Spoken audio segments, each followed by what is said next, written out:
ਤੁਸੀਂ ਦੇਖ ਰਹੇ ਹੋ ਪੀਟੀਸੀ ਨਿਊਜ਼। ਮੈਂ ਹਾਂ केपी ਸਿੰਘ। ਹਰਿਆਣਾ ਵਿੱਚ ਪੁਲਿਸ ਭਰਤੀ ਪ੍ਰਕਿਰਿਆ ਚੱਲ ਰਹੀ ਹੈ ਤੇ ਇਸ ਪੁਲਿਸ ਭਰਤੀ ਪ੍ਰਕਿਰਿਆ ਦੇ ਵਿੱਚ 3 ਨੌਜਵਾਨਾਂ ਦੀ ਮੌਤ ਹੋ ਗਈ ਹੈ। ਇਹਨਾਂ ਨੌਜਵਾਨਾਂ ਦੀ ਮੌਤ ਦੀ ਵਜ੍ਹਾ ਕੀ ਹੈ, ਸਵਾਲ ਇਹ ਉੱਠ ਖੜੇ ਹੋਏ ਨੇ। ਇਹ ਨੌਜਵਾਨ ਰੇਸ ਲਗਾਉਣ ਲਈ ਕੀ ਕੁਝ ਲੈ ਰਹੇ ਸੀ, ਇਹ ਵੀ ਸਵਾਲ ਉੱਠ ਖੜੇ ਹੋਏ ਹੈ। ਡਾਕਟਰ ਤੋਂ ਲੈ ਕੇ ਡੀਸੀ ਤੱਕ ਤੇ ਡੀਸੀ ਤੋਂ ਲੈ ਕੇ ਸਿਆਸਤ ਤੱਕ ਕਈ ਸਵਾਲ ਉੱਠ ਖੜੇ ਹੋਏ ਤੇ ਉਹਨਾਂ ਸਵਾਲਾਂ ਤੇ ਹੀ ਚਰਚਾ ਕਰਾਂਗੇ ਕਿ ਹਰਿਆਣਾ ਵਿੱਚ ਡਰੱਗਸ ਦੀ ਰੇਸ ਹੈ।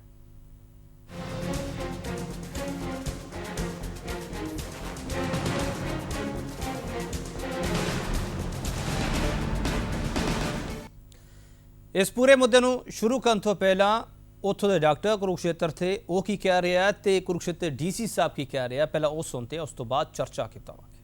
एक्चुअली इस तरह के पेशेंट हमसे काफ़ी दिनों से आ रहे हैं, जब से पुलिस भर्ती शुरू हुई है। तो कुछ मरीजों को हम हीट स्ट्रोक की तरह ले रहे हैं और कुछ मरीजों को आफ्टर टेस्ट और हमने कुछ साइन देखे हैं, जैसे जो नीडल्स के साइन होते हैं, उसमें हम देख के सोच सकते हैं कि ये कुछ ओवरडोज हो सकती है ड्रग्स की। वैसे तो जो पोस्टमार्टम रिपोर्ट है या विसरा रिपोर्ट है उसमें एग्जैक्ट रीज़न पता चलेगा, पर जो सीएमओ साहब से बात हुई उसमें लो बीपी होने के 2 मुख्यतः रीज़न हो सकते हैं। एक तो हीट स्ट्रोक भी है और दूसरा नशा भी है, लेकिन एग्जैक्ट विसरा रिपोर्ट से पता चलेगा। इस पूरे मुद्दे ते कई सवाल उठ खड़े होंदे ने ते जिहड़े सवालों ते असीं चर्चा करन जा रहे हां, सवाल पहला तुहानूं दस सी इस चर्चा दे विच असीं जिहड़े सवाल जिन्हां ते असीं डिस्कस करना हैगा वो सवाल की हैगे ने।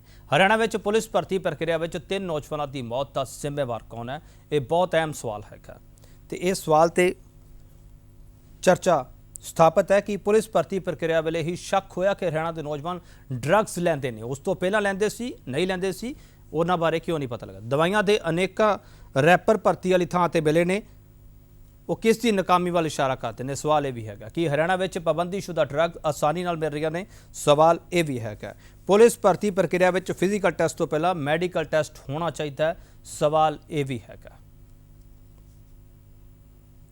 तो इन्होंने सारे सवालों पर चर्चा करांगे। खास मेहमान साडा मौजूद होंगे, पर उस तो पहला कुरुक्षेत्र की ग्राउंड रिपोर्ट की है, पहला वो समझने की कोशिश करते हैं कि Sanjay Malhotra PTC news reporter ground report सामने दे रहे कुरुक्षेत्र तो साडा मौजूद है कि संजय मल्होत्रा हरियाणा में ड्रग्स की रेस जिहड़ा सवाल चुक्या जा रहा है, ये सवाल पुलिस भर्ती प्रक्रिया तो शुरू होया है क्या? इस वेले ताज़ा स्थिति की है कि 3 नौजवानों की मौत हुई है, किन्ने नौजवान हस्पताल दे विच जेर इलाज है?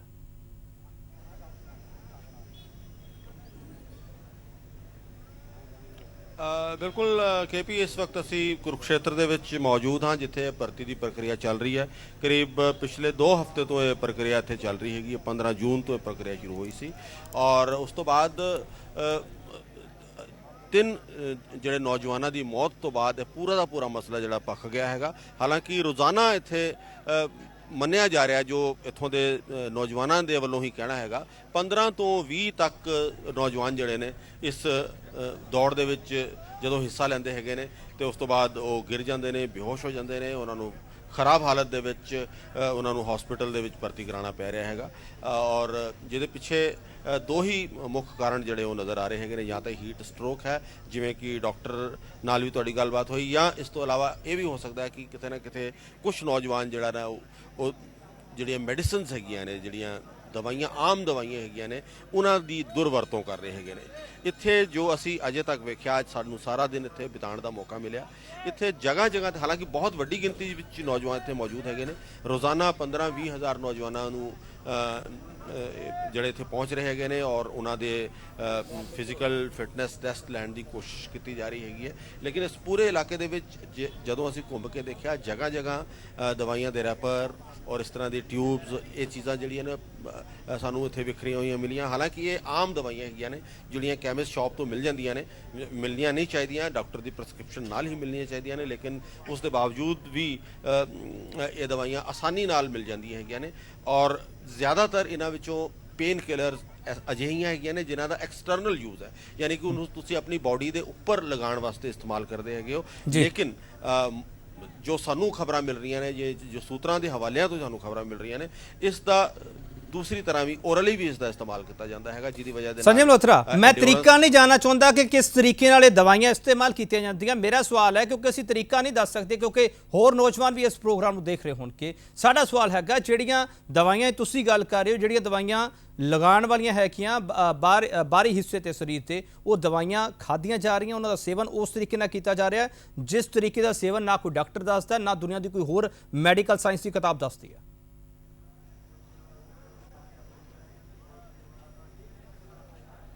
ਜੀ ਬਿਲਕੁਲ ਬਿਲਕੁਲ ਤੁਹਾਡੀ ਗੱਲ ਠੀਕ ਹੈ। ਕੁਝ ਅਜਿਹਾ ਹੀ ਇੱਥੇ ਹੋ ਰਿਹਾ ਹੈਗਾ ਔਰ ਜਿਹਦੀ ਵਜ੍ਹਾ ਦੇ ਨਾਲ ਹੀ ਬਹੁਤ ਹੀ ਅਫਸੋਸਨਾਕ 3 ਘਟਨਾਵਾਂ ਹੋਈਆਂ। 3 ਨੌਜਵਾਨ ਜਿਹੜੇ ਕਿ ਆਪਣੇ ਕੈਰੀਅਰ ਦੇ ਸੁਪਨੇ ਲੈ ਕੇ ਇੱਥੇ ਆਏ ਸੀਗੇ, ਉਹ ਪੁਲਿਸ ਦੇ ਵਿੱਚ ਭਰਤੀ ਹੋਣਾ ਚਾਹੁੰਦੇ ਸੀਗੇ, ਉਹਨਾਂ ਨੂੰ ਆਪਣੀ ਜਾਨ ਤੋਂ ਹੱਥ ਧੋਣਾ ਪਿਆ। ਹਾਲਾਂਕਿ ਉਹਨਾਂ ਦੇ ਮੌਤ ਦੇ ਕੀ ਕਾਰਨ ਰਹੇ ਹੈਗੇ ਨੇ ਇਸ ਬਾਰੇ ਇਹ ਜਾਂਚ ਦਾ ਵਿਸ਼ਾ ਹੈਗਾ। ਅਜੇ ਇਸ ਮਾਮਲੇ ਦੇ ਵਿੱਚ ਪੋਸਟਮਾਰਟਮ ਰਿਪੋਰਟਸ ਆਉਣੀਆਂ ਹੈਗੀਆਂ ਨੇ, ਬਾਕੀ ਰਿਪੋਰਟਸ ਆਉਣੀਆਂ ਨੇ, ਉਸ ਤੋਂ ਬਾਅਦ ਹੀ ਇਹ ਪੱਕੇ ਤੌਰ ਤੇ ਪਤਾ ਚੱਲ ਸਕੇਗਾ ਕਿ ਆਖਿਰਕਾਰ ਇਹ ਮੌਤਾਂ ਕਿਉਂ ਹੋਈਆਂ। ਲੇਕਿਨ ਇਹਦੇ ਵਿੱਚ ਵੀ ਕੋਈ ਦੋ ਰਾਏ ਨਹੀਂ ਹੈਗੀ ਕਿ ਹਰਿਆਣਾ ਦੇ ਵਿੱਚ ਵੀ ਜਿਹੜੇ ਸਬਸਟੈਂਸ ਅਬਿਊਜ਼ ਜਿਹਨੂੰ ਅਸੀਂ ਕਹਿੰਦੇ ਹੈਗੇ ਆ, ਉਹ ਨਿਸ਼ਚਿਤ ਤੌਰ ਤੇ ਇੱਥੇ ਵੀ ਦੇਖਣ ਨੂੰ ਮਿਲ ਰਿਹਾ ਹੈਗਾ।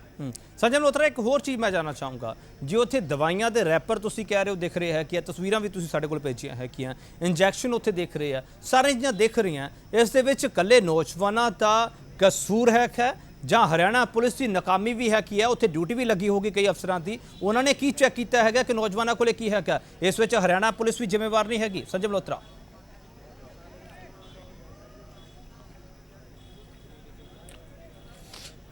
ਬਿਲਕੁਲ KP, ਪ੍ਰਸ਼ਾਸਨ ਦੀ ਤੇ ਬਿਲਕੁਲ ਇਸ ਨੂੰ ਫੇਲਿਅਰ ਮੰਨਿਆ ਜਾਣਾ ਚਾਹੀਦਾ ਹੈਗਾ। ਇਹ ਕੰਮ ਤਾਂ ਪ੍ਰਸ਼ਾਸਨ ਦਾ ਹੀ ਹੈ ਕਿ ਨਾ ਸਿਰਫ ਇੱਥੇ ਬਿਹਤਰ ਇੰਤਜ਼ਾਮ ਕਰੇ, ਇਹਨਾਂ ਦੇ ਵਾਸਤੇ ਇੰਨੇ ਨੌਜਵਾਨਾਂ ਨੂੰ ਜਦੋਂ ਬੁਲਾਇਆ ਗਿਆ ਉਹਨਾਂ ਵਾਸਤੇ ਇੰਤਜ਼ਾਮ ਹੋਣੇ ਚਾਹੀਦੇ ਨੇ, ਉਸ ਦੇ ਨਾਲ ਨਾਲ ਇੱਥੇ ਸੁਰੱਖਿਆ ਦੇ ਪ੍ਰਬੰਧ ਵੀ ਹੋਣੇ ਚਾਹੀਦੇ ਨੇ ਔਰ ਉਸ ਦੇ ਨਾਲ ਨਾਲ ਇਹ ਵੀ ਜ਼ਰੂਰੀ ਹੋਣਾ ਚਾਹੀਦਾ ਕਿ ਕਿਸੇ ਤਰ੍ਹਾਂ ਦੀ ਇਸ ਤਰ੍ਹਾਂ ਦੀ ਅਣਗਹਿਲੀ ਨਾ ਹੋਏ ਔਰ ਖਾਸ ਤੌਰ ਤੇ ਅਜਿਹੇ ਨੌਜਵਾਨਾਂ ਤੇ ਨਜ਼ਰ ਰੱਖੀ ਜਾਏ ਜਿਹੜੇ ਇਸ ਤਰ੍ਹਾਂ ਦੀ ਚੀਜ਼ਾਂ ਦਾ ਇਸਤੇਮਾਲ ਕਰ ਰਹੇ ਹੈਗੇ ਨੇ। ਔਰ ਇਹ ਬੜਾ ਜ਼ਰੂਰੀ ਹੈਗਾ ਕਿ ਇਸ ਟੈਸਟ ਤੋਂ ਪਹਿਲਾਂ ਅਗਰ ਫਿਟਨੈਸ ਟੈਸਟ ਲੈਣਾ ਹੀ ਹੈ ਤਾਂ ਇਸ ਤੋਂ ਪਹਿਲੇ ਉਹਨਾਂ ਦੇ ਮੈਡੀਕਲ ਉਹਨਾਂ ਦੇ ਕਰਾਏ ਜਾਣ ਜਾਂ ਡੋਪ ਕਰਾਏ ਜਾਣ, ਕੋਈ ਇਸ ਤਰ੍ਹਾਂ ਦੀ ਪ੍ਰੋਵੀਜ਼ਨ ਵੀ ਹੋਣਾ ਚਾਹੀਦਾ ਹੈਗਾ। ਲੇਕਿਨ ਇੱਥੇ ਤਾਂ ਇਹ ਤਾਂ ਗੱਲਾਂ ਦੂਰ ਦੀਆਂ, ਇੱਥੇ ਤਾਂ ਬੇਸਿਕ ਜਿਹੜਾ ਇਨਫਰਾਸਟ੍ਰਕਚਰ ਹੈਗਾ, ਜਿਹੜੇ ਬੇਸਿਕ ਸਹੂਲਤਾਂ ਜਿਹੜੀਆਂ ਕਿ ਇੱਕ ਥਾਂ ਦੇ ਉੱਤੇ ਇਨਸਾਨੀ ਤੌਰ ਤੇ ਹੋਣੀਆਂ ਚਾਹੀਦੀਆਂ ਨੇ, ਚਾਹੇ ਉਹ ਪਾਣੀ ਦੀ ਵਿਵਸਥਾ ਹੈਗੀ ਹੈ, ਚਾਹੇ ਇੱਥੇ ਉਹਨਾਂ ਵਾਸਤੇ ਖਾਣ ਪੀਣ ਦੀ ਕੈਂਟੀਨ ਦੀ ਵਿਵਸਥਾ ਹੈਗੀ ਹੈ, ਕੁਝ ਵੀ ਇੱਥੇ ਸਾਨੂੰ ਫਿਲਹਾਲ ਨਜ਼ਰ ਨਹੀਂ ਆ ਰਿਹਾ। ਸੰਜੇ ਮਲਹੋਤਰਾ, ਇੱਕ ਹੋਰ ਚੀਜ਼ ਸਮਝਣਾ ਚਾਹਾਂਗੇ, ਜਿਹੜੀ ਰੇਸ ਉੱਥੇ ਲੱਗਦੀ ਹੈ ਕਿ 5 ਕਿਲੋਮੀਟਰ ਦੀ ਦੌੜ ਹੈ ਕਿ ਜਿਹੜੀ 25 ਮਿੰਟ ਦੇ ਵਿੱਚ ਪੂਰੀ ਕਰਨੀ ਹੈ ਕਿ ਉਹ ਦਬਾਅ ਹੈਗਾ ਨੌਜਵਾਨਾਂ ਤੇ ਇਸ ਲਈ ਉਹ ਓਵਰ ਡਰੱਗਸ ਲੈਣ ਦੀ ਕੋਸ਼ਿਸ਼ ਕਰਦੇ ਪਏ ਹੈ ਕਿ ਜਾਂ ਭਰਤੀ ਪ੍ਰਕਿਰਿਆ ਵਾਲੇ ਜ਼ਿਆਦਾ ਨੌਜਵਾਨ ਆ ਕੇ ਇਹ ਡਰ ਹੈਗਾ ਕਿ ਮੈਂ ਸਿਲੈਕਟ ਹੋ ਜਾਵਾਂ, ਮੈਂ ਕਿਵੇਂ ਰੇਸ ਕਲੀਅਰ ਕਰਾਂ, ਇਹ ਦਬਾਅ ਹੈਗਾ? ਯਾਨੀ ਕਿ ਸਾਰਾ ਦਬਾਅ ਦਾ ਹੀ ਮਾਜਰਾ ਹੈਗਾ, ਇਸੇ ਕਰਕੇ ਓਵਰ ਡਰੱਗਸ ਲੈ ਰਹੇ ਜਾਂ ਇਸ ਤੋਂ ਪਹਿਲਾਂ ਹੀ ਉਹ ਲੈਂਦੇ ਪਏ ਸੀਗੇ?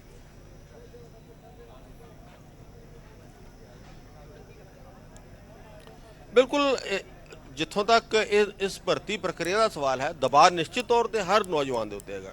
ਤੁਸੀਂ ਇਹ ਵੇਖ ਸਕਦੇ ਹੈਗੇ ਹੋ ਕਿ 5000 ਅਸਾਮੀਆਂ ਹੈਗੀਆਂ ਨੇ ਜਿਹੜੀਆਂ ਕਿ ਸਰਕਾਰ ਨੇ, ਹਰਿਆਣਾ ਸਰਕਾਰ ਨੇ ਇਹਨਾਂ ਦਿਨਾਂ 'ਚ ਭਰਨੀਆਂ ਹੈਗੀਆਂ ਨੇ। ਲੇਕਿਨ ਜੇ ਤੁਸੀਂ ਉਮੀਦਵਾਰਾਂ ਦੀ ਇੱਥੇ ਗਿਣਤੀ ਵੇਖੋ ਤੇ ਉਹ ਲੱਖਾਂ ਦੇ ਵਿੱਚ ਜਾਣ ਵਾਲੀ ਹੈਗੀ ਹੈ। ਨਾ ਸਿਰਫ ਹਰਿਆਣਾ ਦੇ ਉਮੀਦਵਾਰ ਇੱਥੇ ਪਹੁੰਚੇ ਹੋਏ ਨੇ, ਬਲਕਿ ਦੂਸਰੇ ਸੂਬਿਆਂ ਦੇ ਉਮੀਦਵਾਰ ਵੀ ਇੱਥੇ ਪਹੁੰਚੇ ਹੋਏ ਨੇ।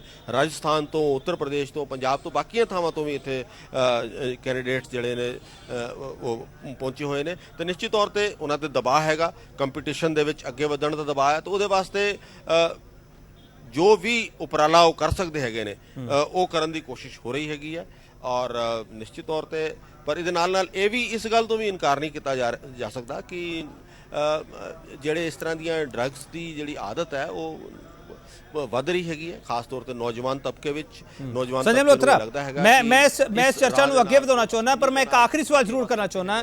ਅਸੀਂ ਇਹ ਮੰਨ ਕੇ ਚੱਲੀਏ ਨਾ ਕਿ ਭਰਤੀ ਪ੍ਰਕਿਰਿਆ ਦੇ ਵਿੱਚ ਸਿਰਫ ਡਰੱਗਸ ਦਾ ਮਸਲਾ ਸਾਹਮਣੇ ਆਇਆ, ਇਹ ਭਰਤੀ ਪ੍ਰਕਿਰਿਆ ਵੇਲੇ ਪਤਾ ਲੱਗਿਆ, ਉਸ ਤੋਂ ਪਹਿਲਾਂ ਵੀ ਹਰਿਆਣਾ ਦੇ ਨੌਜਵਾਨ ਡਰੱਗਸ ਲੈ ਰਹੇ, ਇਸ ਦਾ ਮਤਲਬ ਇਹ ਸਮਝਿਆ ਜਾਣਾ ਚਾਹੀਦਾ, ਇਸ ਤੋਂ ਹੀ ਚਰਚਾ ਅੱਗੇ ਵਧਾਈਏ? ਸੰਜੇ ਮਲਹੋਤਰਾ,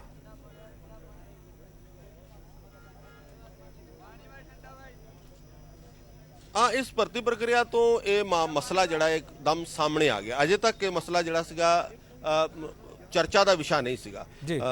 ਹਰਿਆਣਾ ਦੇ ਬਾਰੇ ਇਸ ਤਰ੍ਹਾਂ ਦੀ ਕੋਈ ਗੱਲ ਨਹੀਂ ਕੀਤੀ ਜਾਂਦੀ ਸੀਗੀ, ਲੇਕਿਨ ਇਸ ਭਰਤੀ ਨੇ ਇੱਕ ਵਾਰ ਇਹ ਹਰਿਆਣਾ ਦਾ ਇੱਕ ਹੋਰ ਨਵਾਂ ਚਿਹਰਾ ਸਾਨੂੰ ਵੇਖਣ ਨੂੰ ਮਜਬੂਰ ਕੀਤਾ ਹੈਗਾ ਔਰ ਇਸ ਤੇ ਨਿਸ਼ਚਿਤ ਤੌਰ ਤੇ ਅੱਗੇ ਵੀ ਚਰਚਾ ਹੋਣੀ ਚਾਹੀਦੀ ਹੈ। ਇਸ ਪੂਰੇ ਇਸ਼ੂ ਨੂੰ ਐਕਸਪਲੋਰ ਕਰਨ ਦੀ ਵੀ ਲੋੜ ਹੈ। ਜੀ ਸੰਜੇ ਮਲਹੋਤਰਾ, ਬਹੁਤ ਧੰਨਵਾਦ। ਚਰਚਾ ਹੋਣੀ ਚਾਹੀਦੀ ਹੈ, ਚਰਚਾ ਅਸੀਂ ਕਰਾਂਗੇ। ਫਿਲਹਾਲ ਛੋਟਾ ਜਿਹਾ ਵਕਫਾ ਲਵਾਂਗੇ, ਵਕਫੇ ਤੋਂ ਬਾਅਦ ਵਾਪਸ ਆਵਾਂਗੇ ਤੇ ਹਰਿਆਣਾ ਵਿੱਚ ਡਰੱਗਸ ਦੀ ਰੇਸ ਬਾਰੇ ਅਸੀਂ ਗੱਲਬਾਤ ਕਰਾਂਗੇ ਕਿਉਂਕਿ ਬੜਾ ਸੰਜੀਦਾ ਇਸ਼ੂ ਹੈਗਾ, ਬੜਾ ਸੰਜੀਦਾ ਮਸਲਾ ਹੈਗਾ ਕਿ ਜੇ ਜਵਾਨੀ ਨਸ਼ੇ ਵੱਲ ਪੈ ਰਹੀ ਹੈ तो फिर जवानी अगे जाके करेगी कि ये उही हरियाणा जिहड़ा दूध दही का खाना का नारा दिंदा है, ये उही हरियाणा जिथों वड्डे वड्डे प्लेयर निकलते हैं, वड्डे वड्डे खिडारी निकलते हैं, उस हरियाणा नूं की हो चलिया। ब्रेक तो बाद ये चर्चा के बतावांगे, खास मेहमान साडे नाल मौजूद होणगे।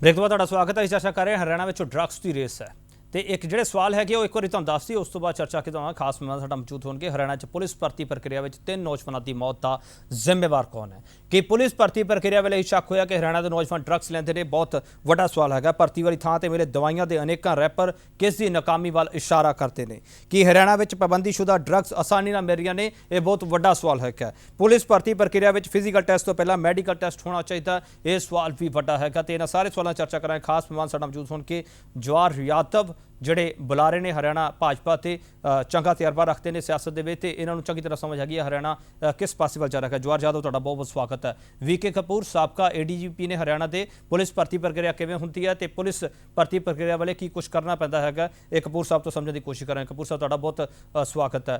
ਰਾਮ ਸਿੰਘ ਬਰਾੜ ਜਿਹੜੇ ਇਨੈਲੋ ਨੂੰ ਰਿਪਰੈਜ਼ੈਂਟ ਕਰਦੇ ਨੇ ਹਰਿਆਣਾ ਦੇ ਵਿੱਚ, ਤੇ ਇਹਨਾਂ ਨੂੰ ਚੰਗਾ ਤਜਰਬਾ ਹੈਗਾ, ਤੇ ਇਨੈਲੋ ਇਹ ਇਲਜ਼ਾਮ ਲਗਾਤਾਰ ਲਗਾ ਰਹੀ ਹੈਗੀ ਹੈ ਸਰਕਾਰ ਤੇ। ਬਰਾੜ ਸਾਹਿਬ ਤੁਹਾਡਾ ਬਹੁਤ ਸਵਾਗਤ ਹੈ। ਪ੍ਰੋਫੈਸਰ ਗੁਰਮੀਤ ਸਿੰਘ ਜਿਹੜੇ ਹਰਿਆਣਾ ਨੂੰ ਚੰਗੀ ਤਰ੍ਹਾਂ ਸਮਝਦੇ ਨੇ, हरियाणा की सियासत को समझते हैं, हरियाणा के नौजवान पीढ़ी को समझते हैं, सीनियर पत्रकार ने। गुरमीत सिंह जी तुहाडा बहुत स्वागत है। जवाहर यादव पहला सीधा सवाल तुहानूं मैं करना चाहूँगा, जी साढ़े को रिपोर्ट आ रही है, लगातार ये सवाल पूछे जा रहे हैं, तुहाडे सियासी विरोधी भी ये सवाल कर रहे हैं कि ये नौजवानों की मौत हुई है कुरुक्षेत्र के ड्रग्स लैन नाल हुई है, ड्रग्स की ओवरडोज करके हुई है, तुहाडे कोल की रिपोर्ट है यादव साहब?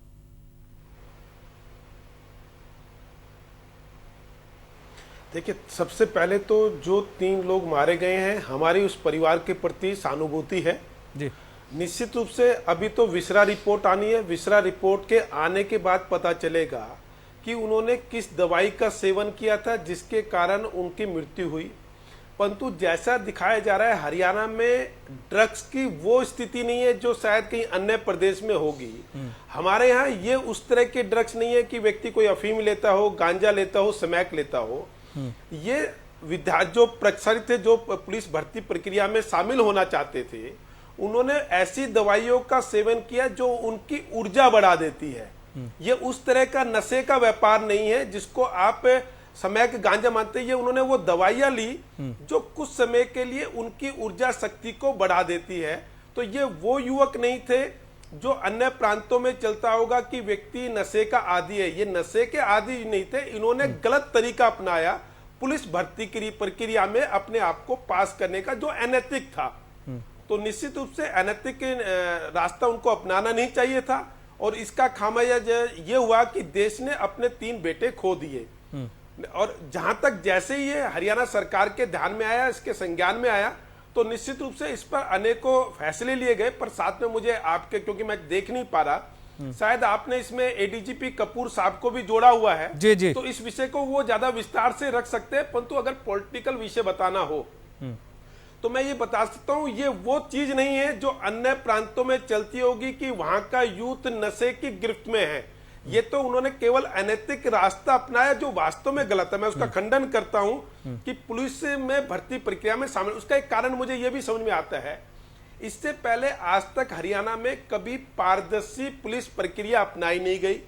इस बार पुलिस प्रक्रिया इतनी पारदर्शी है तो कहीं ना कहीं व्यक्ति को यह लगता है कि वो गलत तरीके से ठीक है यादव साहब, तुसी हुण अपनी गल रख ਦਿੱਤੀ है, तुसी कह रहे हो कि पारदर्शी तरीका अपनाएगा। ठीक है यादव साहब, मैं वापस आऊंगा ਤੁਹਾਡੇ ਕੋਲੇ। राम सिंह बराड़ साहब, तुसी अनैलो ਦੀ ਨੁਮਾਇੰਦਗੀ ਕਰਦੇ ਹੈ ਕਿ ਉਹ हरियाणा के नौजवान ड्रग्स का शिकार हो रहे ने, ये तुहाडी पार्टी के बुलारे कई बार कह चुके ने, ये हुण तुसी इस मंच ते यादव साहब दी गल्लां दा की जवाब दोगे? यादव साहब कह रहे हैं कि ओहो जी स्थिति नहीं हैगी हरियाणा की जिहड़ी बाकी सूबे दी हैगी है।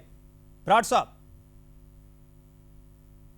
ਜਿਹੜੀਆਂ यादव साहब ने गल्लां कहीਆਂ ਉਹ ਗੱਲਾਂ ਆਪਸ ਵਿੱਚ ਦੀ ਕੰਟਰਾਡਿਕਟਰੀ ਨੇ, ਆਪਸ ਵਿੱਚ ਦੀ ਗੱਲਾਂ ਉਹ ਖੰਡਨ ਕਰਦੀਆਂ। ਇੱਕ ਪਾਸੇ ਤੋਂ ਕਹਿੰਦੇ ਆ ਜੇ ਵਿਸਰਾ ਰਿਪੋਰਟ ਨਹੀਂ ਆਈ, ਵਿਸਰਾ ਰਿਪੋਰਟ 'ਚ ਪਤਾ ਲੱਗੇਗਾ ਕਿ ਕਿਹੜਾ ਨਸ਼ਾ ਕੀਤਾ ਉਹਨਾਂ ਨੇ, ਕਿਹੜਾ ਨਸ਼ਾ ਕੀਤਾ ਹੈਗਾ ਔਰ ਕਿਹੜੇ ਨਸ਼ੇ ਦੇ ਪ੍ਰਭਾਵ 'ਚ ਸੀ। ਦੂਸਰੇ ਪਾਸੇ ਉਹ ਖੁਦ ਹੀ ਕਹਿ ਰਹੇ ਹੈ ਕਿ ਉਹ ਅਨੈਤਿਕ ਕੰਮ ਸੀ, ਉਹਨਾਂ ਨੇ ਉਸ ਤਰ੍ਹਾਂ ਦਾ ਨਸ਼ਾ ਨਹੀਂ ਕੀਤਾ, ਇਸ ਤਰ੍ਹਾਂ ਦਾ। ਜਦੋਂ ਵਿਸਰਾ ਰਿਪੋਰਟ ਨਹੀਂ ਆਈ ਤਾਂ ਤੁਹਾਨੂੰ ਯਾਦਵ ਸਾਹਿਬ ਪਤਾ ਕਿਵੇਂ ਲੱਗਿਆ ਕਿ ਕਿਹੜਾ ਉਹਨਾਂ ਨੇ ਨਸ਼ਾ ਕੀਤਾ? ਨਸ਼ਾ ਉਹਨਾਂ ਨੇ ਕੀਤਾ ਹੈ, ਇਹ ਤਾਂ 3 ਬੱਚਿਆਂ ਦੀ ਮੌਤ ਹੋ ਗਈ, ਇਸ ਕਰਕੇ ਇਹ ਮਾਮਲਾ ਸਾਹਮਣੇ ਆਇਆ ਹੈ। ਔਰ ਨਸ਼ਾ ਇਸ 'ਚ ਮੰਨਣਾ ਚਾਹੀਦਾ ਇਹਨਾਂ ਨੂੰ, ਸਰਕਾਰ ਨੂੰ ਔਰ ਪ੍ਰਸ਼ਾਸਨ ਨੂੰ, ਕਿ ਨਸ਼ਾ ਵੱਡੇ ਪੱਧਰ 'ਚ ਹਰਿਆਣੇ 'ਚ ਵੱਧਦਾ ਜਾ ਰਿਹਾ ਹੈਗਾ। ਪਹਿਲਾਂ ਕਿਸੇ ਟਾਈਮ ਅਫੀਮ ਦਾ ਜਾਂ ਚੂਰਾ ਪੋਸਤ ਦਾ ਜਾਂ ਉਸ ਤਰ੍ਹਾਂ ਦੇ ਨਸ਼ੇ ਹੁੰਦੇ ਸੀ, ਕਿਉਂਕਿ ਜਿਹੜੀ ਰਾਜਸਥਾਨ ਦੇ ਨਾਲ ਲੱਗਦੀ ਸੀ ਹਰਿਆਣੇ ਦੀ ਬੈਲਟ, ਉਸ ਬੈਲਟ ਦੇ ਵਿੱਚ ਜਿੰਨੇ ਵੀ ਲੱਗਦਾ ਹੋਇਆ ਇਲਾਕਾ ਸੀਗਾ ਰਾਜਸਥਾਨ 'ਚ, ਕਿਉਂਕਿ ਅਫੀਮ ਔਰ ਚੂਰਾ ਪੋਸਤ ਦੇ ਠੇਕੇ ਨੇ, ਉੱਥੋਂ ਹਰਿਆਣੇ 'ਚ ਚੂਰਾ ਪੋਸਤ ਵੀ ਆਉਂਦਾ ਸੀ। ਇਹ ਕਪੂਰ ਸਾਹਿਬ ਬੈਠੇ ਨੇ, ਇਹ ਜਾਣਦੇ ਨੇ। ਕਈ ਜਿਹੜੇ ਬਾਰਡਰ ਦੇ ਜ਼ਿਲ੍ਹੇ ਨੇ, ਸਰਸਾ ਵਰਗੇ, ਉਹਨਾਂ 'ਚ ਐਸਪੀ ਰਹੇ ਨੇ, ਉੱਥੋਂ ਚੂਰਾ ਪੋਸਟ ਵੀ ਆਉਂਦਾ ਸੀ, ਫੀਮ ਵੀ ਆਉਂਦੀ ਸੀ। ਲੇਕਿਨ ਹੁਣ ਜਿਹੜੇ ਉੱਥੇ ਪੱਤੇ ਦਿਖਾ ਰਹੇ ਨੇ, ਜਿਹੜੇ ਉਹ ਨਸ਼ੀਲੀ ਗੋਲੀਆਂ ਨੇ ਜਾਂ ਨਸ਼ੀਲੀ ਜਿਹੜੀਆਂ ਦਵਾਈਆਂ ਨੇ, ਉਹ ਜਿਹੜੀਆਂ ਲਈਆਂ ਨੇ, ਉਹ ਨਸ਼ੀਲੀ ਜਿਹੜੀਆਂ ਹੈਗੀਆਂ ਉਹ ਬੜੀਆਂ ਮੰਦਭਾਗੀਆਂ। ਔਰ ਸਾਡਾ ਜਿਹੜਾ ਯੂਥ ਕਿਹੜੇ ਪਾਸੇ ਜਾ ਰਿਹਾ ਹੈ, ਇਹ ਬੜਾ ਸਾਨੂੰ ਸੋਚਣ ਦੀ ਲੋੜ ਹੈ, ਬੜਾ ਇਸ ਤੇ ਗੰਭੀਰ ਚਿੰਤਨ ਦੀ ਲੋੜ ਹੈ। ਔਰ ਵੱਡੀ ਗੱਲ ਇਹ ਹੈ ਕਿ ਇਸ ਦੇ ਉੱਤੇ ਸਰਕਾਰ ਨੂੰ ਆਪਦੀ ਇਹ ਪਾਰਦਰਸ਼ੀ ਜਿਹੜਾ ਕਹਿ ਰਿਹਾ, ਪਾਰਦਰਸ਼ੀ ਨਹੀਂ ਹੈ, ਇਹ ਬੱਚਿਆਂ ਦੇ ਨਾਲ ਖਿਲਵਾੜ ਹੋ ਰਿਹਾ। ਪਹਿਲਾਂ ਪੁਲਿਸ ਭਰਤੀ ਜਿਹੜੀ ਹੁੰਦੀ ਸੀ ਪੂਰੇ ਸਟੇਟ 'ਚ ਅਲੱਗ-ਅਲੱਗ ਜ਼ਿਲ੍ਹੇ ਵਾਈਜ਼ ਹੁੰਦੀ ਸੀ, ਔਰ ਜ਼ਿਲ੍ਹੇ 'ਚ ਹੀ ਬੱਚੇ ਆਪਦਾ ਟੈਸਟ ਦਿੰਦੇ ਸੀ, ਔਰ ਪਹਿਲਾਂ ਉਹਨਾਂ ਦਾ ਜਿਹੜਾ ਸੀ ਕੱਦ ਮਾਪਿਆ ਜਾਂਦਾ ਸੀ। ਠੀਕ ਹੈ ਬਰਾੜ ਸਾਹਿਬ ਆ ਰਹੇ ਤੁਹਾਡੇ ਕੋਲ ਆ ਰਹੇ। ਯਾਦਵ ਸਾਹਿਬ, ਤੁਹਾਡੇ ਤੇ ਸਿੱਧੇ ਇਲਜ਼ਾਮ ਲੱਗਦੇ ਪਏ ਆ, ਤੁਸੀਂ ਕਹਿ ਰਹੇ ਹੋ ਕਿ ਪਾਰਦਰਸ਼ੀ ਤਰੀਕਾ ਅਪਣਾਇਆ ਸੀ, ਪਾਰਦਰਸ਼ੀ ਤਰੀਕਾ ਅਪਣਾਇਆ ਤਾਂ 3 ਨੌਜਵਾਨ ਮਰ ਗਏ। ਯਾਦਵ साहब देखिए, जो मरने वाला विषय मैंने फिर कहा, अभी जो सांकेतिक प्रारंभिक संकेत है उसमें ये लगता है कि कोई ना कोई उन्होंने ऐसी दवाई ली, मैं उसकी पुष्टि नहीं कर रहा हूं क्योंकि विसरा रिपोर्ट बताएगी क्या है, परंतु कहीं ना कहीं उन्होंने ऐसा कुछ लिया है जिसके कारण उन्होंने अपनी ऊर्जा शक्ति बढ़ाने का काम किया। और आज राजनीति का दुर्भाग्य देखिए, जिनके सुप्रीमो जेल में है, इसलिए जेल में है क्योंकि अध्यापकों की नियमों के खिलाफ भर्ती गई और माननीय सर्वोच्च न्यायालय ने सजा देकर उसकी पुष्टि की गई। और आज आईएनएलडी हमें बताएगा कि चयन प्रक्रिया और भर्ती प्रक्रिया क्या होनी चाहिए। यादव साहब बड़ा सीधा सवाल है जो इत्थे इंजैक्शन लगते पे है कि है सुइयां आ रहा। यादव साहब तुहाडी गल भी सुन रहा मैं पूरी, बहुत समा मिलूगा तुहानू यादव साहब गल करन दा। यादव साहब मेरा सवाल है जो उत्थे टीके लग रहे हैं वो किस वाल इशारा करते हैं? टीके केड़ी दवाई दे लग रहे हैं?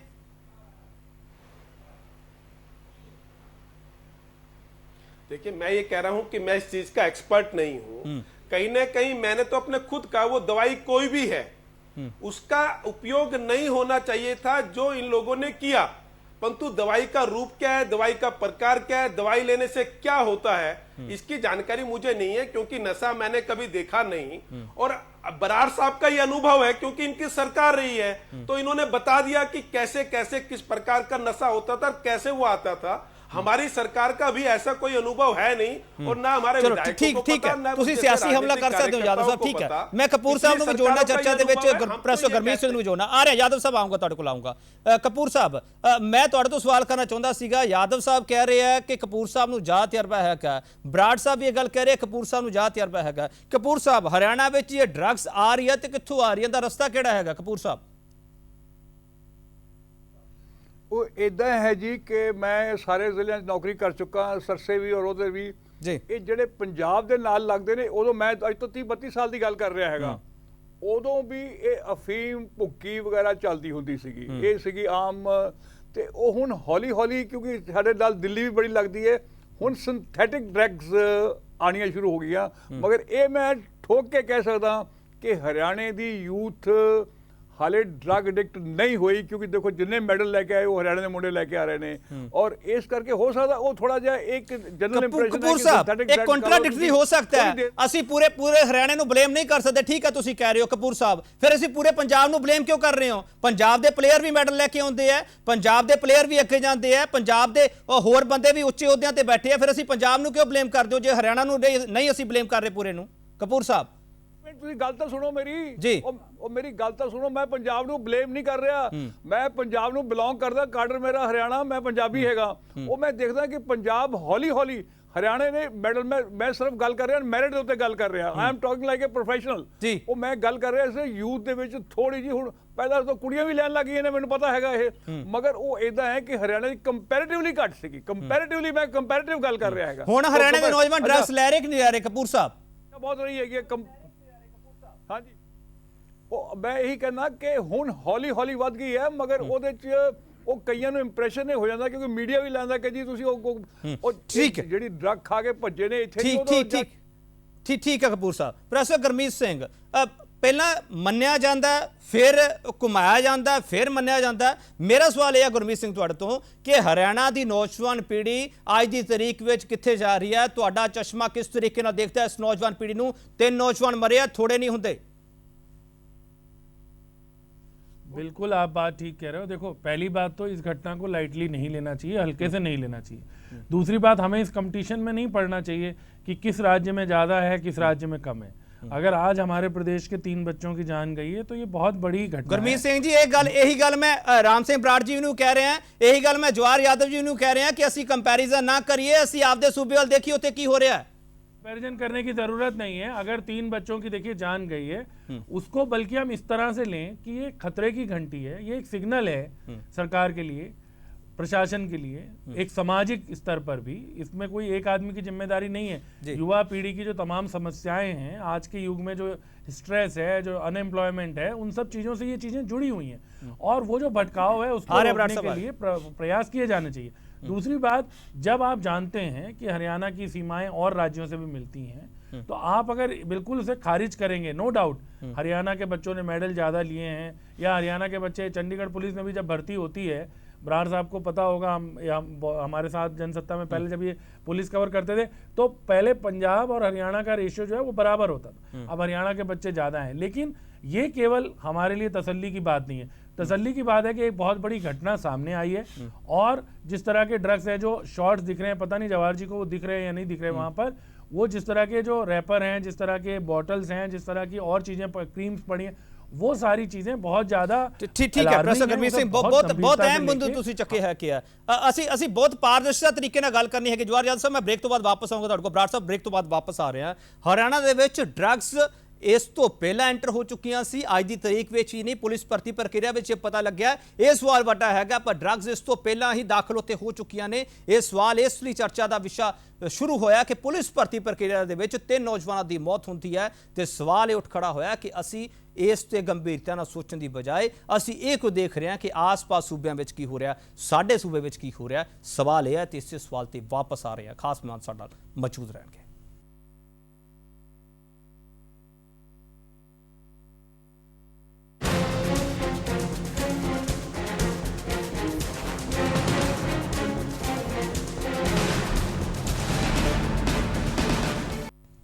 ब्रेक तो बाद स्वागत है। साडा सवाल है कि हरियाणा विच ड्रग्स ओवरडोज लैके रेस जितन की कोशिश की जा रही है, पुलिस भर्ती प्रक्रिया चल रही है हरियाणा के। खास मेहमान साडे नाल मौजूद है जवाहर यादव साहब।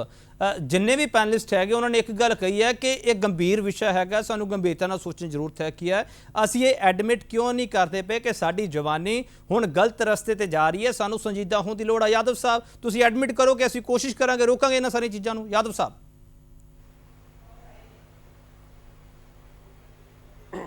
देखिए, पहले तो जो प्रोफेसर गुरमीत जी ने कहा कि ये एक सामाजिक विषय है, निश्चित रूप से जागरूकता लाने के लिए समाज में कि नशे का जीवन में क्या दुष्परिणाम होता है, इसके ऊपर सरकार की जिम्मेवारी है। पहली, उससे सरकार नहीं मुकर रही। उसके बाद उस परिवार की भी जिम्मेवारी है जो बच्चों को ऐसे संस्कार दें। उसके अलावा जो समाज में एनजीओ काम करते हैं, क्योंकि राष्ट्र की धरोहर हम सबकी जिम्मेवारी है, एक सामूहिक जिम्मेवारी है कि हमारा बच्चा ठीक रास्ते पे जाए। उसके बाद मैं मूल प्रश्न पर आता हूं। जैसे ही सरकार के संज्ञान में यह आया कि भर्ती प्रक्रिया में कुछ ऐसे एग्जाम्पल आए हैं कि जिसने कोई ऐसी दवा ली है जिससे उसकी ऊर्जा शक्ति, तो हमने क्या क्या किया, हमारी सोच का सकारात्मक है, मैं वो बताना चाहता हूं। सबसे पहले तो जितने भी कैंडिडेट हैं जिनका भी फिजिकल होना है, उनके पर्सनल मोबाइल पे हमने एसएमएस किया, जो भी इस प्रकार की दवाई लेगा उसको सस्पेंड करेंगे, आगे कभी वो पुलिस प्रक्रिया में भाग नहीं ले पाएगा, ये हमने मैसेज डाला। दूसरा, हमने माइक से घोषणा कराई, जहां पर वो आएंगे वहां सार्वजनिक रूप से घोषणा कराई। कुरुक्षेत्र में आकर जहां ये अधिकांश लोग ठहरते हैं, ऐसे 4-5 स्थान है जहां पर मैक्सिमम सभी लोग आकर ठहरते हैं, वहां पर जाकर लगातार जागरूकता अभियान चलाया कि जो भी ऐसा उपयोग करेगा उसको दंडित किया जाएगा। यादव साहब ठीक है, यादव साहब ठीक है, तुसी मैसेज कीता। यादव साहब, एक सवाल मेरा भी ले लो नाल। यादव साहब, ਸ਼ਾਇਦ ਤਸਵੀਰਾਂ ਤੁਸੀਂ ਦੇਖ ਨਹੀਂ ਪਾ ਰਹੇ ਜਾਂ ਦੇਖਣ ਦੀ ਕੋਸ਼ਿਸ਼ ਨਹੀਂ ਕਰ ਰਹੇ। ਉੱਥੇ ਜਿਹੜੀਆਂ ਤਸਵੀਰਾਂ ਸਾਹਮਣੇ ਆਈਆਂ, ਵੱਖ-ਵੱਖ ਦਵਾਈਆਂ ਤੇ ਰੈਪਰ ਉੱਥੇ ਪਏ ਹੈ ਕੀ ਹੈ, ਇੰਜੈਕਸ਼ਨ ਪਏ ਹੈ ਕੀ ਹੈ। ਮੇਰਾ ਸਵਾਲ ਇਹ ਹੈ ਕਿ ਹਰਿਆਣਾ ਪੁਲਿਸ ਦੀ ਵੀ ਨਾਕਾਮੀ ਹੈਗੀ ਹੈ, ਜਿਹੜੀ ਉੱਥੇ ਡਿਊਟੀ ਲੱਗੀ ਹੈਗੀ ਹੈ, ਉਹਨਾਂ ਨੂੰ ਨਹੀਂ ਉੱਥੇ ਪਤਾ ਲੱਗਦਾ ਕਿ ਪੁਲਿਸ ਦੇ ਨੱਕ ਹੇਠਾਂ ਨੌਜਵਾਨ ਇਹ ਲੈ ਕੇ ਕੀ ਆ ਰਹੇ ਹੈ। यादव साहब देखिए, मैं ये कह रहा हूं कि कहीं ना कहीं इसमें थोड़ी बहुत चूक तो हुई है, उसमें कोई गुरेज नहीं है। मैं उसको मानना ना मानना का कोई इशू नहीं है। रैपर नहीं है, अगर रैपर भी नहीं होंगे तो ये तो पता चल रहा है कि कहीं ना कहीं किसी न किसी प्रकार की अनैतिक डोज ली गई है जो नहीं लेनी चाहिए। वो क्या है, उसकी एक्चुअल रिपोर्ट आएगी। तो इससे सरकार कहाँ मना कर रही है कि हम उसको देख नहीं पा रहे हैं। चलो बहुत चंगी गल है, तुसी ईमानदार ना मान रहे हो। ठीक है यादव साहब, हमने क्या ठीक है यादव साहब आ रहे मैं बाकी पैनलिस्ट को नाल जोड़ना पड़ेगा यादव साहब कि इसके निदान के लिए हमने क्या क्या किया। ठीक है आ रहे नहीं मैं बीच में से जाना चाहूंगा, मेरी मजबूरी है। ठीक है सिर 5 मिनट लवांगे यादव साहब ਤੁਹਾਡੇ ਸਿਰ 5 ਮਿੰਟ ਲਵਾਂਗੇ। ਮੈਨੂੰ ਪਤਾ ਤੁਹਾਡੀ ਮਜਬੂਰੀ ਦਾ, 5 ਮਿੰਟ ਲਵਾਂਗੇ ਸਿਰ ਤੁਹਾਡੇ। ਰਾਮ ਸਿੰਘ ਬਰਾੜ ਜੀ ਉਹ ਕਹਿ ਰਹੇ ਆ यादव ਸਾਹਿਬ ਕਿ ਅਸੀਂ ਮੰਨਦੇ ਪਏ ਹੈਗੀਆਂ ਇਹ ਚੀਜ਼ਾਂ ਹੈਗੀਆਂ, ਅਸੀਂ ਕੋਸ਼ਿਸ਼ ਕਰ ਰਹੇ ਹਾਂ, ਅਸੀਂ ਹੱਲ ਲੱਭ ਰਹੇ ਹਾਂ। ਬਰਾੜ ਸਾਹਿਬ ਐਦਾਂ ਹੈ ਕਿ ਜਿਹੜੇ ਨਸ਼ੇ ਹੈ KP ਸਿੰਘ ਜੀ ਉਹ ਲਗਾਤਾਰ ਵੱਧ ਰਹੇ ਨੇ, ਉਹ ਪੂਰੇ ਦੇਸ਼ ਦੇ ਵਿੱਚ ਵੱਧ ਰਹੇ ਨੇ। ਉਹ ਪੂਰੇ ਦੇਸ਼ ਦੇ ਲਈ ਚਿੰਤਾ ਦਾ ਵਿਸ਼ਾ ਹੈ ਔਰ ਪੂਰੇ ਸਮਾਜ ਦੇ ਲਈ ਚਿੰਤਾ ਦਾ ਵਿਸ਼ਾ ਹੈ, ਇਸ 'ਚ ਕੋਈ ਦੋ ਰਾਏ ਨਹੀਂ ਹੈ।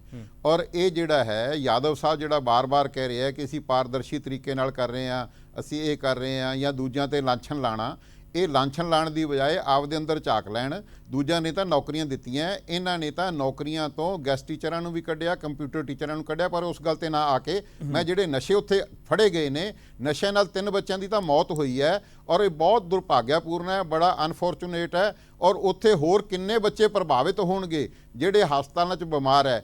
ਇਹਨਾਂ ਨੇ ਜਿਹੜਾ ਇਹਨਾਂ ਦਾ ਸਾਰਾ ਸਿਸਟਮ ਹੈ ਉਹ ਸਿਸਟਮ ਗਲਤ ਹੈ। ਇਹਨਾਂ ਨੇ ਸਾਰੇ ਬੱਚੇ, ਹਜ਼ਾਰਾਂ ਬੱਚੇ ਇੱਕ ਜਗ੍ਹਾ ਕੁਰੂਕਸ਼ੇਤਰ ਲਿਆ ਕੇ ਇਕੱਠੇ ਕਰਤੇ। ਪਹਿਲਾਂ ਪੁਲਿਸ ਭਰਤੀ ਜਿਹੜਾ ਜ਼ਿਲ੍ਹਾ ਲੈਵਲ ਤੇ ਹੁੰਦੀ ਸੀ, ਉਹਨਾਂ ਦਾ ਪਹਿਲਾਂ ਕੱਦ ਮਾਪਿਆ ਜਾਂਦਾ ਸੀ, ਛਾਤੀ ਮਾਪੀ ਜਾਂਦੀ ਸੀ, ਜਿਹੜੇ ਉਸ 'ਚ ਪਾਸ ਨਹੀਂ ਹੁੰਦੇ ਸੀ ਉਹਨਾਂ ਨੂੰ ਬਾਹਰ ਕੱਢ ਦਿੱਤਾ ਜਾਂਦਾ ਸੀ।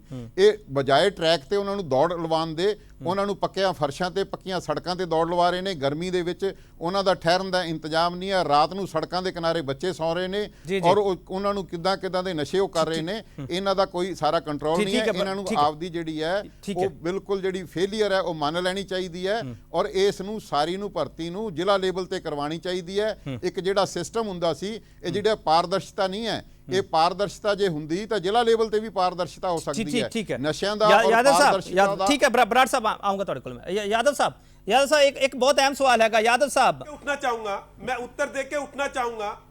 नहीं जी यादव साहब मैं एक सवाल करना चाहता ਸੀਗਾ, ਕੁਰੂਕਸ਼ੇਤਰ ਦੇ ਸਿਵਲ ਹਸਪਤਾਲ ਦੇ ਵਿੱਚ ਜਿਹੜੇ ਨੌਜਵਾਨ ਉੱਥੇ ਜਿਹੜੇ ਉੱਥੇ ਨੌਜਵਾਨ ਭਰਤੀ ਕੀਤੇ ਗਏ ਆ, ਤੁਸੀਂ ਉਹਨਾਂ ਦਾ ਹਾਲਤ ਜਾਣਨ ਦੀ ਕੋਸ਼ਿਸ਼ ਕੀਤੀ ਹੈ? ਜਿਹੜੀ ਬਦ ਇੰਤਜ਼ਾਮੀ ਹੈਗੀ ਹੈ ਪੁਲਿਸ ਭਰਤੀ ਪ੍ਰਕਿਰਿਆ, ਤੁਸੀਂ ਉਸ ਦੇ ਹਾਲਾਤ ਜਾਣਨ ਦੀ ਕੋਸ਼ਿਸ਼ ਕੀਤੀ ਹੈ? ਸਰਕਾਰ ਨੇ ਉਸ ਤੇ ਕੀ ਕਦਮ ਚੁੱਕੇ ਹੈ? ਕਿ ਤੁਹਾਡੇ ਖਿਲਾਫ ਤਾਂ ਸਾਰੇ ਹੀ ਇਹ ਬਿਆਨ ਦੇ ਰਹੇ ਹੈ ਕਿ ਉੱਥੇ ਬਦ ਇੰਤਜ਼ਾਮੀ ਦੀ ਹੱਦ ਹੋ ਗਈ ਹੈ, ਉੱਥੇ ਸਰਕਾਰ ਕੁਝ ਨਹੀਂ ਕਰ ਪਾ ਰਹੀ। ਜਵਾਹਰ यादव ਸਾਹਿਬ ਤੁਹਾਡੇ ਤੇ ਇਲਜ਼ਾਮ ਲੱਗਦੇ ਪਏ ਆ ਤੇ ਉਹਨਾਂ ਇਲਜ਼ਾਮਾਂ ਤੇ ਮੈਂ ਤੁਹਾਡੇ ਤੋਂ ਜਵਾਬ ਲੈਣਾ ਚਾਹੁੰਦਾ। अब मैं इसका उत्तर दूंगा। इससे पहले एक मेरा रिक्वेस्ट है कि मैं जिस चैनल में बैठा हूं मुझे इससे जुड़ना है, तो मेरे उत्तर के बाद मुझे इजाजत दीजिएगा, मैं आपसे आग्रह कर रहा हूं। ठीक है। अब दुर्भाग्य देखिए हरियाणा का, राजनीतिक अपरिपक्वता का उदाहरण देखिए कि एक विधायक ये कह रहे हैं कि हमने लोगों को नौकरी दी और इसके चलते हमें जेल भेज दिया गया। आपने नौकरी दी तो ये माननीय न्यायालय को बताते। हमने पारदर्शिता कैसे की, मैं उसका उत्तर देना चाहता हूं। जितने भी रिटर्न टेस्ट हो रहे हैं उसकी 3 कॉपियां होती है आंसर शीट की। एक कॉपी हम जो एग्जाम देने आते हैं उसको आंसर शीट दे देते हैं। जवाहर साहब ਉਹ ਤੁਹਾਡੀ ਜਿਹੜੀ ਪਾਰਦਰਸ਼ਤਾ ਵਾਲੀ ਸਾਰੀ ਕਾਪੀ ਮੇਰੇ ਕੋਲ ਹੈਗੀ ਹੈ। यादव ਸਾਹਿਬ ਮੈਂ ਇੱਕ ਚੀਜ਼ ਸਮਝਣਾ ਚਾਹੁੰਦਾ, ਇਸ ਤੋਂ ਪਹਿਲਾਂ ਮੈਡੀਕਲ ਟੈਸਟ ਤੁਸੀਂ ਲਿੱਤਾ ਮੁੰਡਿਆਂ ਦਾ, ਜਿਹਦੇ ਵਿੱਚ ਪਤਾ ਲੱਗ ਜਾਂਦਾ ਪਿਆਲ ਦੇ ਆਧਾਰ ਤੇ ਕਿ ਨਸ਼ਾ ਲਿੱਤਾ ਕਿ ਨਹੀਂ, ਡਰੱਗ ਲਿੱਤੀ ਕਿ ਨਹੀਂ ਲਿੱਤੀ ਇਹਨਾਂ ਨੌਜਵਾਨਾਂ ਨੇ? अब आज और दुर्भाग्य देखिए, जब लोगों को जानकारी नहीं होती तो मुझे मतलब बड़ा अजीब लगता है डिबेट करते वक्त। जो डोपिंग टेस्ट जिसको कहते हैं, जो ओलंपिक में या एशियाड में किया जाता है, 6 लाख बच्चे यहाँ हैं और एक टेस्ट की कीमत 5000 होती है। यादव साहब डोपिंग की गल नहीं कर रहे। यादव साहब मैं लगता शायद ਤੁਹਾਨੂੰ ਜਾਣਕਾਰੀ ਘੱਟ, ਅਸੀਂ ਡੋपिंग ਦੀ ਗੱਲ ਨਹੀਂ ਕਰ ਰਹੇ, ਅਸੀਂ ਮੈਡੀਕਲ ਟੈਸਟ ਦੀ ਗੱਲ ਕਰ ਰਹੇ ਹਾਂ। यादव साहब इसलिए मेडिकल मेडिकल, देखिए मैं कह रहा हूं ये जो इसमें प्रक्रिया मैं आपको बताता हूं, मेरे साथ मजबूरी है कि मेरे पास भी अभी समय नहीं जी। इसके लिए जो जो चीजें पारदर्शी करने के लिए हो सकता है वो कर रहे हैं। दूसरा, कोई बच्चा अपने एग्जाम के लिए आता है, आपने भी जीवन में कभी इंटरव्यू दिए होंगे, क्या सरकार आपके रहने का वहां इंतजाम करती है? या चौटाला साहब की सरकार ने, या हुड्डा साहब की सरकार ने, या अन्य सरकारों ने कब ऐसा किया कि कोई विद्यार्थी आता है तो उसके रहने की, खाने की सारी व्यवस्थाएं सरकार करती है? ऐसा कब इतिहास में हुआ है? वो मेरी जानकारी बढ़ा दीजिए। धन्यवाद, मैं इतना ही कहना चाहूंगा और मैं आपसे इजाजत चाहता हूं। ठीक है यादव ਸਾਹਿਬ, ਬਹੁਤ ਬਹੁਤ ਧੰਨਵਾਦ, ਤੁਸੀਂ ਬੇਬਾਕੀ ਨਾਲ ਆਪਣੀ ਗੱਲ ਰੱਖੀ ਹੈ। ਯਾਦਵ ਸਾਹਿਬ ਸਾਡਾ ਜੁੜੇ ਹੋਏ ਸੀ, ਬਹੁਤ ਧੰਨਵਾਦ ਯਾਦਵ ਸਾਹਿਬ ਤੁਹਾਡਾ। ਕਪੂਰ ਸਾਹਿਬ ਸਾਡਾ ਰਹਿਣਗੇ, ਪ੍ਰੋਫੈਸਰ ਗੁਰਮੀਤ ਸਿੰਘ ਸਾਡਾ ਹੋਣਗੇ, ਰਾਮ ਸਿੰਘ ਬਰਾੜ, ਇਹਨਾਂ ਤੋਂ ਅਸੀਂ ਸਮਝਣ ਦੀ ਕੋਸ਼ਿਸ਼ ਕਰ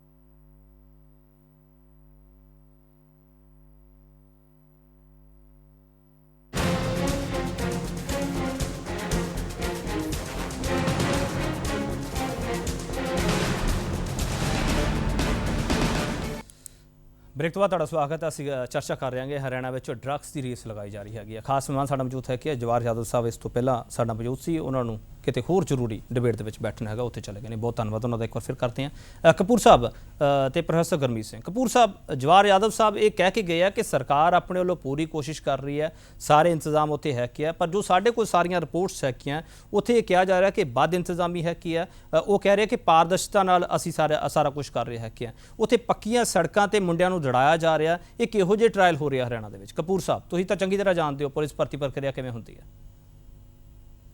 देखिए, मैं आप बड़ी भर्ती की है, कोई ऐसी गल नहीं। पहला तो है कि ये बड़ी बदकिस्मती है कि 3 बच्चे मर गए, जवान मुंडे मर गए जी।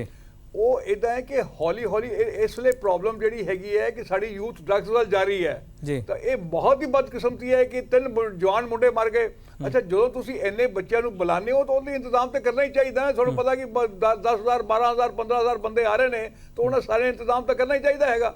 और उस तो पहला जो तुम इन्होंने भजाने हो, भजाने तो पहला इन्हों की छाती और नाप लो। जो वैसे ही फिट नहीं तो भजाने मतलब भी कोई नहीं होता। तुसी छाती तो पहला सारे को, मैं भर्ती आप बड़ी की हुई है, पहले देखिए मुंडे का कद ठीक है, मुंडे की छाती ठीक है सारी, फिर उस बाद दौड़ लवाने हो और फिर तुम दौड़ भी लवाने हो 20-25 मुंडे के नाल और उन्होंने मॉनिटर भी करते हो। I am using the word monitor. तो हर काम तुसी बड़े प्रोफेशनल तरीके दे नाल करते हो। तो ਉਹਦੇ तो जो तुसी इन्ने बच्चे बुलाए तो मेरा ख्याल उत्ते 5,000 7,000 8,000 तो बच्चा आया होएगा, तो उन्हें इंतजाम करना तो इन्हों का फर्ज बनता ना। तो किवें कर सकते हैं? बाकी ये सारे को बदकिस्मती है कि ड्रग की हौली हौली हर जगह चल रही है। मैं ये नहीं कहता ये पंजाब या हरियाणा की गल नहीं हैगी, ये यूथ की उधरले पासे चल रही है। ठीक कपूर साहब, बहुत संजीदा गल कर रहे हो तुसी, ठीक है तुहाडी गल। प्रोफेसर गुरमीत सिंह जी, ਜਿਹੜੀ ਗੱਲ ਕਪੂਰ ਸਾਹਿਬ ਨੇ ਹੁਣ ਕੀਤੀ ਹੈ, ਜਵਾਹਰ ਯਾਦਵ ਸਾਹਿਬ ਪਹਿਲਾਂ ਨਹੀਂ ਮੰਨਦੇ ਪਏ ਸੀ, ਬਾਅਦ ਚ ਮੰਨ ਗਏ। ਹਾਲਾਂਕਿ ਕਈ ਸਵਾਲ ਉਹਨਾਂ ਨੇ ਸਾਡੇ ਪੈਨਲਿਸਟ ਤੇ ਵੀ ਖੜੇ ਕਰਤੇ ਹੈ ਕਿ ਇਹ ਵੀ ਕਹਤਾ ਡੋਪਿੰਗ ਦੀ ਗੱਲ ਕਰ ਰਹੇ ਆ, ਮੈਡੀਕਲ ਟੈਸਟ ਦੀ ਗੱਲ ਕਰ ਰਹੇ ਆ, ਕੁਝ ਚੀਜ਼ਾਂ ਉਹਨਾਂ ਨੂੰ ਵੀ ਕਲੀਅਰ ਨਹੀਂ ਹੈਗੀਆਂ ਸੀ। ਪ੍ਰੋਫੈਸਰ ਗੁਰਮੀਤ ਸਿੰਘ, ਇੱਕ ਚੀਜ਼ ਤਾਂ ਸਾਨੂੰ ਕਲੀਅਰ ਕਰਨੀ ਪਵੇਗੀ ਨਾ, ਸਾਨੂੰ ਮੰਨਣਾ ਪਵੇਗਾ ਕਿ ਹਰਿਆਣਾ ਦੇ ਵਿੱਚ ਜਿਹੜੀ ਜਵਾਨੀ ਹੈ ਕੀ ਹੈ, ਜਾਂ ਪੂਰੇ ਦੇਸ਼ ਦੀ ਜਵਾਨੀ ਹੈ, ਅਸੀਂ ਪੂਰੇ ਦੇਸ਼ ਦੀ ਵੀ ਗੱਲ ਕਰੀਏ, ਉਹ ਕਿਤੇ ਨਾ ਕਿਤੇ ਭਟਕਦੀ ਜਾ ਰਹੀ ਹੈ ਕੀ ਹੈ, ਤੇ ਸਾਡੀਆਂ ਸਰਕਾਰਾਂ ਨੂੰ, ਸਾਡੇ ਸਿਆਸਤਦਾਨਾਂ ਨੂੰ, ਸਾਡੇ ਸਿਸਟਮ ਨੂੰ ਕੁਝ ਨਵਾਂ ਸਿਸਟਮ ਕ੍ਰੀਏਟ ਕਰਨਾ ਪਵੇਗਾ। ਪ੍ਰੋਫੈਸਰ ਗੁਰਮੀਤ ਸਿੰਘ, मैं वही मैं बात कह रहा था आपको कि जब पुलिस भर्ती मान लीजिए हो रही है, अब ये ड्रग ऐसी तो है नहीं कि वो बहुत पहले लेके आया हो। नेचुरली वो कुरुक्षेत्र जब आ गया उसके बाद उसको किसी ने मुहैया कराई। इसका मतलब क्या हुआ कि वहाँ पर कोई ना कोई गैंग एक्टिव है जिसने उन बच्चों की मासूमियत का या उनको फंसा के कि भाई तुम ये 5,000 का मेरे से इंजेक्शन लगवा लो, तुम रेस में फर्स्ट आ जाओगे, इस तरह से उनको दी गई है ड्रग। वो नशे के आदी भी नहीं हो सकते, क्योंकि अगर नशे के आदी होते तो उनकी मृत्यु नहीं होती। जो आदमी एकदम से लेता है उसकी जान को खतरा हो सकता है। तो इसलिए सरकार को ये चीज़ माननी चाहिए कि वहाँ पर जो उनकी विजिलेंस थी, जो वहाँ पर उनकी एक नज़र रखनी चाहिए थी, क्योंकि बच्चों को कोई ना कोई वहाँ पर उसने फ़ायदा उठा के कि बच्चों को ये कह के कि भाई हम तुम्हारी नौकरी में तुम इस तरह से पास हो जाओगे, ये काम किया। उन लोगों को तुरंत पकड़ने की कोशिश करनी चाहिए जो वहाँ पर इस गैंग को ऑपरेट कर रहे हैं। और दूसरी बात, जैसे मैंने कहा कि जब भीड़ ज़्यादा हो जाती है तो हमेशा क्योस हो सकता है। इसलिए बेहतर है कि अगर सरकार इस पर विचार करे तो वो चाहे फेजेस में भर्ती कर ले, जरूरी नहीं है इन्हीं 4 दिनों में करे। आप जिलावार टाइम करके कर लो। अगर आपको लगता है कि सीनियर ऑफिसर्स को वहाँ भेजना है तो उसका रास्ता भी निकाला जा सकता है कि आप अलग अलग डेट्स पे कर लो, बजाय कि सारे बच्चों को इकट्ठे, क्योंकि अगर इकट्ठे बुलाते हैं वो जो गैंग है वो ज्यादा फायदा उठा सकते हैं। उनको एक ज्यादा अपने लिए जो जिसे कहते हैं उपभोक्ता सा मिल जाता है। टारगेट मिल जाता है कि अच्छा यहाँ इतने बच्चे हैं, उनके बीच में जाके इस चीज की करो। ठीक है। तो अब इसको एक बहुत बड़ी खतरे की घंटी मान के कि इस प्रकार से एक नौकरी के समय में बच्चों की जो मजबूरी है उसका फायदा उठा के, ठीक है, कुछ लोग खतरे की घंटी है। ठीक है ਤੁਹਾਡੀ ਗੱਲ ਪ੍ਰੋਫੈਸਰ ਗੁਰਮੀਤ ਸਿੰਘ। ਬਰਾੜ ਸਾਹਿਬ ਆਖਰੀ ਕਮੈਂਟ ਤੁਹਾਡੇ ਚਾਹੀਦੇ ਆ, ਬਹੁਤ ਸੰਖੇਪ ਦੇ ਵਿੱਚ ਗੱਲ ਕਹੀ ਆਪਣੀ। ਕੇਪੀ ਸਿੰਘ ਜੀ, ਇਦਾਂ ਹੈ ਕਿ ਪਹਿਲਾਂ ਪੁਲਿਸ ਭਰਤੀ ਜ਼ਿਲ੍ਹਾ ਲੈਵਲ ਤੇ ਹੁੰਦੀ ਸੀ, ਬੱਚੇ ਘਰੋਂ ਆ ਕੇ ਸ਼ਾਮ ਨੂੰ ਵਾਪਸ ਘਰੇ ਮੁੜ ਜਾਂਦੇ ਸੀਗੇ ਔਰ ਪਹਿਲਾਂ ਕੱਦ ਕਾਠੀ ਮਾਪੀ ਜਾਂਦੀ ਸੀ, ਛਾਤੀ ਠੀਕ ਹੈ ਕਿ ਨਹੀਂ, ਕੱਦ ਠੀਕ ਹੈ ਕਿ ਨਹੀਂ, ਉਸ ਤੋਂ ਬਾਅਦ ਉਹਨਾਂ ਦੀ ਰੇਸ ਲਵਾਈ ਜਾਂਦੀ ਸੀ। ਇਹ ਸਾਰਾ ਸਰਕਾਰ ਦਾ ਮਿਸਮੈਨੇਜਮੈਂਟ ਹੈ। ਇੰਨੇ ਹਜ਼ਾਰਾਂ ਬੱਚੇ ਪੂਰੇ ਪ੍ਰਦੇਸ਼ ਦੇ ਇੱਕ ਜਗ੍ਹਾ ਇਕੱਠੇ ਕਰ ਲਏ, ਉਹਨਾਂ ਦਾ ਖਾਣ ਪੀਣ ਦਾ ਠਹਿਰਨ ਦਾ ਕੋਈ ਇੰਤਜ਼ਾਮ ਨਹੀਂ। ਬਰਾੜ ਸਾਹਿਬ ਡਰੱਗਸ ਮੈਨੇਜ ਹੋ ਰਹੀ ਹੈ ਉੱਥੇ, ਮੇਰਾ ਸਵਾਲ ਇਹ ਹੈ ਮਿਸਮੈਨੇਜਮੈਂਟ ਸਾਰਿਆਂ ਨੇ ਤਸਵੀਰਾਂ ਦੇਖ ਲਈਆਂ, ਡਰੱਗਸ ਮੈਨੇਜ ਹੋ ਰਹੀ ਹੈ ਉੱਥੇ? ਡਰੱਗਸ ਉੱਥੇ ਪਾਈਆਂ ਗਈਆਂ, ਜਿਹੜੀਆਂ ਬੱਚਿਆਂ ਦੀ ਮੌਤ ਹੋਈ ਹੈ ਇਹ ਮੰਦਭਾਗੀ ਹੈ ਔਰ ਇਹ ਪੂਰੇ ਦੇਸ਼ ਲਈ ਸਾਡੇ ਚਿੰਤਾ ਦਾ ਵਿਸ਼ਾ ਹੈ ਔਰ ਇਸ ਨੂੰ ਖਾਲੀ ਪਾਰਦਰਸ਼ਤਾ ਕਹਿ ਕੇ ਨਹੀਂ ਟਾਲਿਆ ਜਾਣਾ ਚਾਹੀਦਾ। ਇਸ ਤੇ ਪੂਰੇ ਦੇਸ਼ ਦੇ ਰਾਜਨੀਤਿਕਾਂ ਨੂੰ, ਸਾਰੀਆਂ ਪਾਰਟੀਆਂ ਨੂੰ, ਸਮਾਜ ਸੇਵੀਆਂ ਨੂੰ बैठ के विचार करना चाहिए और ये ड्रग का दिनों दिन वाधा जा रहा है। बहुत ही चिंता का ठीक है। कपूर साहब मेरा एक होर चिंता का विषय यह भी है कि जो ये नौजवान मान लो जो किसी ने ओवरडोज लीती है की है उसनों ओवरडोज उन्हें नुकसान नहीं किया, उन्हें ये टेस्ट क्लीयर कर लिया, उस तो बाद हरियाणा पुलिस के विचों भर्ती हो गया, अपनी रखवाली किवें करूगा ते लोगों की रखवाली किवें करूगा? कपूर साहब मेरी चिंता यह भी हैगी है। ਇਹ ਸਾਰਿਆਂ ਕੋਲੋਂ ਵੱਡੀ ਚਿੰਤਾ ਵਾਲੀ ਗੱਲ ਤੇ ਹੈ ਕਿ ਸਾਡੀ ਯੂਥ ਉਧਰਲੇ ਪਾਸੇ ਜਾ ਰਹੀ ਹੈਗੀ ਹੈ ਔਰ ਇਹ ਸਾਰੇ ਠੀਕ ਹੈ। ਜਦੋਂ ਤੁਸੀਂ ਇੰਨੇ ਬੰਦੇ ਬੁਲਾਣੇ ਹੋ ਤਾਂ ਅਰੇਂਜਮੈਂਟ ਤਾਂ ਕਰਨਾ ਹੀ ਚਾਹੀਦਾ ਨੇ। ਇਹ ਤਾਂ ਮੰਨਣਾ ਪਏਗਾ ਕਿ ਮਿਸਮੈਨੇਜਮੈਂਟ ਸੀਗੀ ਔਰ ਡਰੱਗਸ ਵੱਧ ਰਹੀਆਂ ਨੇ। ਇਹ ਚਾਹੇ ਪੰਜਾਬ ਹਰਿਆਣਾ ਦੀ ਗੱਲ ਨਹੀਂ, ਦਿੱਲੀ ਵੱਧ ਰਹੀਆਂ, ਔਰਤਾਂ ਵੀ ਡਰੱਗਸ ਯੂਜ਼ ਕਰਦੀਆਂ ਹੈਗੀਆਂ। ਤਾਂ ਸਾਨੂੰ ਸਾਰਿਆਂ ਕੋਲ ਵੱਡੀ ਚਿੰਤਾ ਦੀ ਗੱਲ ਹੈ ਕਿ ਸਾਡੀ ਯੂਥ ਉਧਰਲੇ ਪਾਸੇ ਜਾ ਰਹੀ ਹੈ। ਸਾਰਿਆਂ ਕੋਲ ਵੱਡੀ ਗੱਲ ਇਹ ਹੈ, ਇਹ ਬਹੁਤ ਹੀ ਬਦਕਿਸਮਤੀ ਹੈ ਕਿ 3 ਜਵਾਨ ਮੁੰਡੇ ਮਰ ਗਏ ਨੇ ਉਹਦੇ ਵਿੱਚ। ਉਹਦੇ ਤੋਂ ਨਲਾਇਕੀ ਤਾਂ ਹੈ ਹੀ ਹੈ ਇਹਨਾਂ ਦੀ। ਜੋ ਤੁਸੀਂ ਇੰਨੇ ਬੰਦੇ ਬੁਲਾਏ ਨੇ ਤੇ ਉਹਦੇ ਕਰਨਾ ਪਏਗਾ। ठीक है। बराड़ साहब अपने को वक्त की कमी है, माफ करना, मैं होर टाइम नहीं दे पाऊंगा। कपूर साहब तुहाडा बहुत धन्यवाद, बराड़ साहब तुहाडा धन्यवाद, प्रोफेसर गंभीर सिंह तुहानूं मैं वक्त घट दे सकिया, माफ़ी चाहुंदा। तुहाडा बहुत धन्यवाद चर्चा में शामिल होने के लिए। तो कुल मिला के ਜਿਹੜੀ ਇਸ ਚਰਚਾ ਨੂੰ ਅਸੀਂ ਛੇੜਿਆ ਸੀਗਾ, ਇਹ ਚਰਚਾ ਸਿਆਸਤਦਾਨਾਂ ਤੇ ਇਲਜ਼ਾਮਾਂ ਤੋਂ ਬਾਅਦ ਸ਼ੁਰੂ ਹੋਈ ਹੈ, ਉਸ ਚਰਚਾ ਤੇ ਹੋਰ ਸੰਜੀਦਾ ਹੋਣ ਦੀ ਜ਼ਰੂਰਤ ਹੈ ਕਿ ਬਦਨਾਮੀ ਕਿਸੇ ਸਮੱਸਿਆ ਦਾ ਹੱਲ ਨਹੀਂ ਹੈ। ਨਸ਼ੇ ਨੂੰ ਖਤਮ ਕਰਨ ਲਈ ਕੋਈ ਠੋਸ ਕਦਮ ਚੁੱਕਣੇ ਪੈਣਗੇ, ਚਾਹੇ ਉਹ ਨਸ਼ਾ ਕਿਸੇ ਵੀ ਸੂਬੇ ਵਿੱਚ ਹੋਵੇ। ਬਦਨਾਮੀ ਸਮੱਸਿਆ ਦਾ ਹੱਲ ਨਹੀਂ ਹੈ, ਸਾਨੂੰ ਕਦਮ ਚੁੱਕਣੇ ਪੈਣਗੇ ਤੇ ਉਹਨਾਂ ਕਦਮਾਂ ਦੇ ਨਾਲ ਤੁਹਾਡੇ ਸਹਿਯੋਗ ਦੀ ਜ਼ਰੂਰਤ ਹੈ ਕਿ ਤੇ ਮੈਂ ਇਸ ਮੰਚ ਤੋਂ ਅਪੀਲ ਕਰਦਾ, ਨਸ਼ੇ ਨੂੰ ਨਾ ਕਹੋ। ਧੰਨਵਾਦ।